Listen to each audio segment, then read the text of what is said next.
ఈ రోజున దేవుని చేత నువ్వు ప్రేమించబడాలంటే నువ్వు సంఘముగా మారాలి. సంఘముగా నీ జీవితం కట్టబడాలి. సంఘముగా నువ్వు దేవుని సన్నిధిలో నిలబడవండాలి. సంఘము అంటే అర్థం ఏమిటంటే, ఇదిగో మనమంతా కలిసి జీవించడం ఇది ఒక సంఘం. ఈ సంఘము కూడా ఎలాంటి సంఘం అంటే జీవవాక్యాన్ని చేతపట్టుకున్న సంఘమై ఉండాలి. దేవునికి స్తోత్రం. నామకార్థమైన సంఘముగా కాదు, తుచ్చలమైనటువంటి అభిలాషలకు పాల్పడే సంఘము కాదు. ఈ రోజున సంఘాలు చూడండి భ్రష్టు పట్టిపోయాయి. సంఘాలు భ్రష్టు పట్టిపోయాయి. నేను అంటాను, జీవవాక్యాన్ని చేత పట్టుకున్న సంఘమై, జీవవాక్యాన్ని గుండెల్లో పెట్టుకున్న సంఘమై, జీవవాక్యానుసారంగా నడిపించబడుతున్న సంఘముగా నువ్వు ఎప్పుడైతే నడిపించబడుతూ ఉంటావో, నా దేవుడు నిన్ను ప్రేమించడం ప్రారంభిస్తాడో. ఆయన నిన్ను ప్రేమించాడంటే విడువక నీ ఎడల కృప చూపుతూనే ఉంటాడు. ఈ రోజున నువ్వు సంఘముగా మారాలి. ఏది మందిరంలోనికి వస్తే నువ్వు సంఘము కాదు. బైబిల్ గ్రంథంలో ఒక సంఘం ఉంది, ఒక సంఘం. ఆ సంఘం ఎలాంటిదంటే పెద్ద సంఘం. ఏ సంఘం? మామూలు సంఘం కాదు. అప్పుడప్పుడు మన వాళ్ళు అంటుంటారు చూడు, మా ఏరియాలో మాదేనండి పెద్ద సంఘం, మాదే పెద్ద చర్చి, మాదే పెద్ద సంఘం, పెద్ద సంఘం. ఇంతగా సంఘం ఎట్లుందో చెప్పమంటారా? దైవజనుడు ఒక ఆయన పోయాడు ఒకరోజు ఆ సంఘం కాడికి.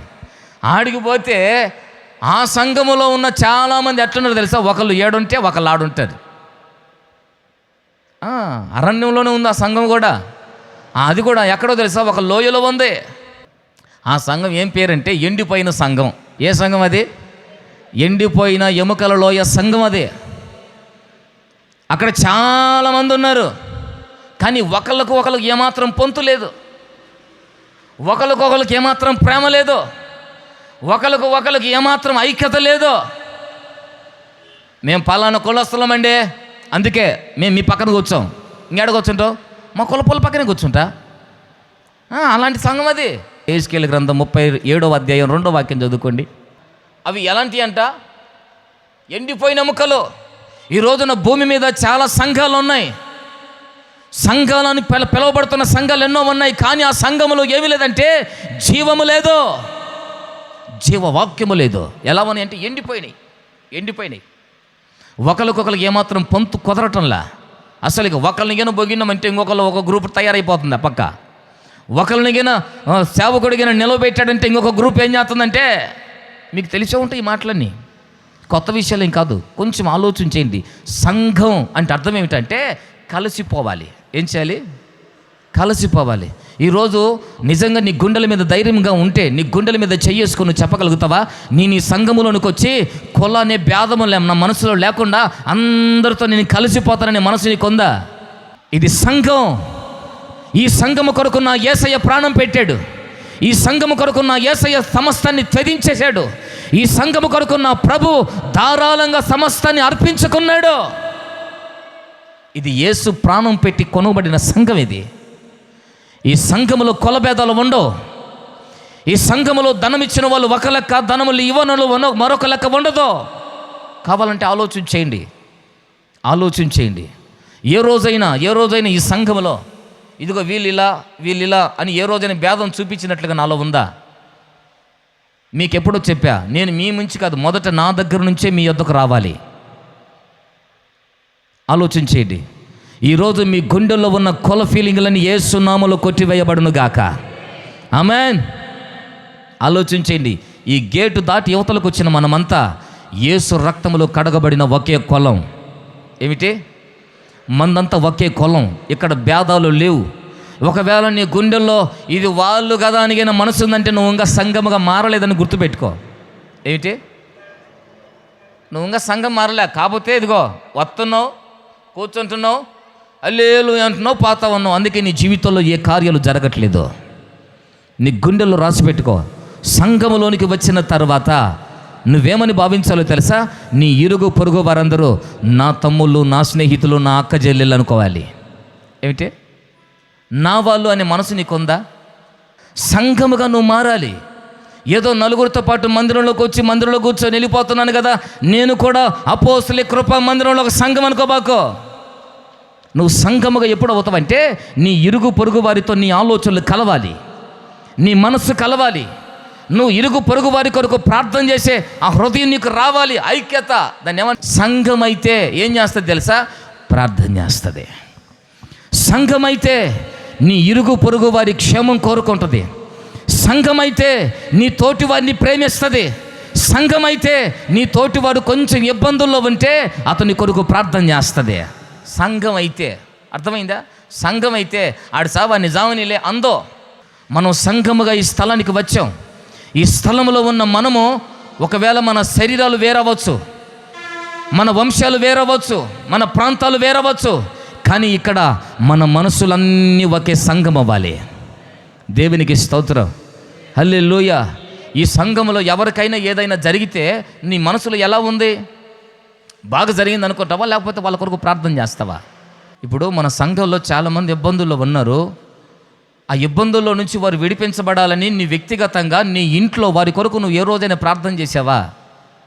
ఎంతసేపు ఇంకా కూర్చోవటం ఇంకా అయితే నేను చెప్పానుగా, ఓ నా పందెపు కోడి పుంజో ఏమిటి, మన కోడి మన కుక్క మంది కాదు నేను అనేది.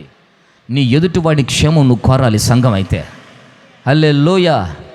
సంఘం అయితే ఈ అనుభవం ఉంటుంది. సంఘం అయితే జీవవాక్యాన్ని చేతబట్టిన సంఘం అని ఎందుకని రాశాడంటే, వాక్యానుసారంగా వారి జీవితాలు కట్టుకొని ఇరుగు పొరుగు వారిని ప్రేమిస్తూ ఇరుగు పొరుగు వారితో ఐక్యత కలిగి ఉంటుందట. ఏమిటి? ఐక్యత. ఈరోజు సంఘంలో మీరంతా ఐక్యతగా ఉన్నారా? అప్పుడప్పుడు నేను అంటుంటాను, అప్పుడేంది ఇంచుమించుగా 2 సంవత్సరాల నుంచి అంటూనే ఉన్నాను, ఒకరికొకరు వందనాలు చెప్పుకోమంటే ఈ పక్క మనకు నచ్చడం ఉండదు, కానీ ఈ పక్క వందనాలు అంటే ఇదే ఆ సంఘం. ఇంకొక గంట అందరితో మాట్లాడి ఎట్లున్నావు, నీ పరిస్థితులు ఏంటి, బాగున్నారా, పరిస్థితులు ఎలా ఉన్నాయి, మొన్న వారం రాలేదేంటి, ఏమైంది? ఏమండి, ఇప్పుడు మన సంఘానికి కొంతమంది కొత్తగా వస్తున్నారు. అసలు వాళ్ళ పేర్లు తెలుసా మీకు? వాళ్ళ స్థితిగతులు ఏంటో తెలుసా? వాళ్ళ కుటుంబ పరిస్థితులు ఏంటో తెలుసా? ఏం తెలియదు. మరి మీ సంఘం ఎందుకంటారు? నేను ఏమండి, మీకేం తెలుగుతాయి తెలుసా? ఎవడన్నా ఏడన్నా జరుగుతాయి చూసావా? ఏమనుకోబాకండి, నన్ను మీరు భరించాల్సిందే ఈ సంవత్సరం. ఎందుకంటే ఒక పరిపూర్ణత రావాలి మన సంఘానికి. హల్లెలూయా. ఎదుటిగా నీ సంఘములోనికి ఒక కొత్త వ్యక్తి వస్తే, అసలు ఏ ఊరయ్యా మీది, మీ పరిస్థితి ఏంటి, అసలు మీ జీవితాలు ఎలాగున్నాయి, కొంచెం పలకరించి వారి కొరకు ప్రార్థన చేస్తుంది సంఘం. మరి ఈ అనుభవం నీకు ఏడిది? మరి నేను కూడా సంఘమే అంటే దేవుడు ఏమంటాడు? యాందు నువ్వు సంఘం. సంఘానికైతే ఈ లక్షణం ఉంటుంది, సంఘానికి ఈ ఆలోచన ఉంటుంది. ఆలోచించేయి. సంఘం అయితే అందరితో కలిసిపోద్ది, భేదాలు పెట్టుకోదు. సంఘం అయితే అందరితో ఐక్యత కలిగి ఉంటుంది, కోపద్రేకాలు ఉండవు. సంఘం అయితే అందరితో ఎలా ఉంటుందో చెప్పమంటారా? సత్యమునకు స్తంభముగా నిలిచి ఉన్నటువంటి సంఘం అదే. దేవునికి స్తోత్రం చెప్పండి గట్టిగా. పైకి ఒకలాగుండి లోపల మరొకటి పెట్టుకునేది కాదు సంఘం.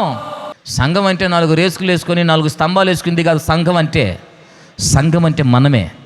ఇప్పుడు మనలో ఏముండాలంటే సత్యమునకు స్తంభముగా నిలబడే మనసు ఉండాలి మనకు. హల్లెలూయా అంటే దాని అర్థం ఏమిటి? కపటమైన మనసు మనలో ఉండకూడదు. మనుషులను పైరూపంగా చూసే ప్రేమ మనలో ఉండకూడదు.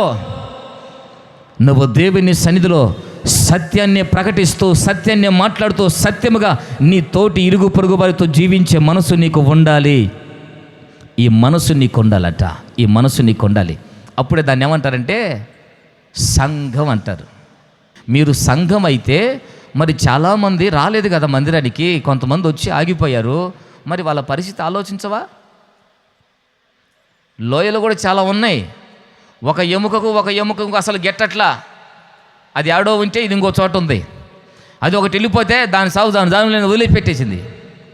సంఘం అయితే, మన సంఘములో ఎంతమంది అయితే దేవునికి దూరం అయిపోయారో, మన సంఘములో ఎంతమంది అయితే బలహీనులైపోయి పడిపోతున్నారో, వాళ్ళ కొరకు అత్యాసక్తితో దేవుని సన్నిధిలో ప్రార్థన చేస్తూనే ఉంటుంది సంఘం.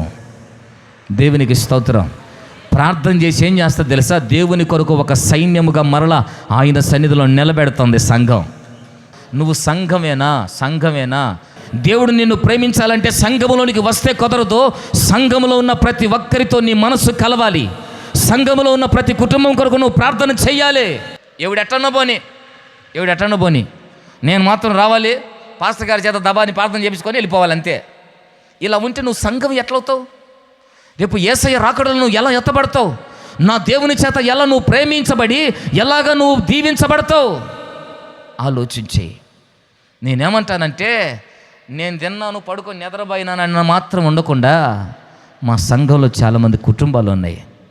పేదరికలు ఎవరున్నారు, ఇబ్బందుల్లో ఎవరున్నారు, పరామర్శిద్దాం, పలకరిద్దాం, ఒకవేళ నాకు చేతనేంత సాయం చేద్దాం. దీనికి సంఘం అంటారు. ఇలాంటి అనుభవాలు ఉంటే, సంఘం. కానీ ఇలాంటి అనుభవాలు కలిగిన సంఘాలు ఏడున్నాయండి? సంఘాల్లో ఒకటే ముంతున్న కొట్టుకోటాలు ఎక్కువైపోయినాయి ఈ రోజుల్లో. అందుకే సంఘాల్లో దేవుని మహిమ కనబడట్లేదు, సంఘాల్లో దేవుని ప్రసన్నత కనబడట్లేదు, సంఘాల్లో దేవుని యొక్క జీవము కనబడటం లేదు. భేదాలు వచ్చేసాయి. నేను అంటాను, సంఘములో ఉన్నంత కాలం మన జీవితంలో భేదాలు రాకూడదు. హల్లెలూయా. ఎప్పుడైతే నువ్వు సంఘముగా మారుతావో నీకు భేదం ఉండదు. గుర్తుపెట్టుకో, నీకు భేదం వస్తుంది సంఘములో అంటే అర్థం ఏమిటంటే, నువ్వు సంఘముగా ఇంకా కట్టబడలా, ఏదో వత్తనో పోతనో. నేనంటాను, నువ్వు సంఘముగా మారాలి. ఎప్పుడైతే నువ్వు సంఘముగా నువ్వు మారుతావో నీ కుటుంబంలో ఒక జీవము ప్రారంభం అవుతూ ఉంది. నువ్వు సంఘముగా ఎప్పుడైతే ప్రారంభిస్తావో సంఘము ఎదుట ఏ సాతాను శక్తులు నిలబడవో. సంఘము ఎదుట పాతాళం కూడా నిలబడట్లా. నువ్వు సంఘముగా మారితే నీ ఎదుట ఏ రోగం నిలబడదో, నువ్వు సంఘముగా మారితే ఏ శ్రమ నీ ఎదుట నిలబడదో. నీ ఎదుట ఏ సమస్య నిలబడకుండా నా దేవుడు నిన్ను గొప్ప చేయాలంటే నువ్వు సంఘముగా మారాలి. ఎప్పుడైతే నువ్వు సంఘముగా మారుతావో ఏ చీకటి శక్తులు కూడా నీ ఎదుట నిలబడో. నువ్వు సంఘం అయితే నీ ఎదుట రోగం నిలబడదు, నువ్వు సంఘం అయితే నీ ఎదుట అప్పులు నిలబడవు, నువ్వు సంఘం అయితే నీ ఎదుట ఏ లోక సంబంధమైన అలవాట్లు నిలబడవు. సంఘముగా నువ్వు మారకనే కదా ఈ సమస్యలు తంట. అందుకే నేను అంటాను, ఈ సంవత్సరం నా దేవుడి చేత నువ్వు ప్రేమించబడి, విడువని కృపతో నువ్వు నింపబడి, నా దేవుని చేత నువ్వు గొప్ప చెయ్యబడాలంటే నువ్వు సంఘముగా నువ్వు మారాలి.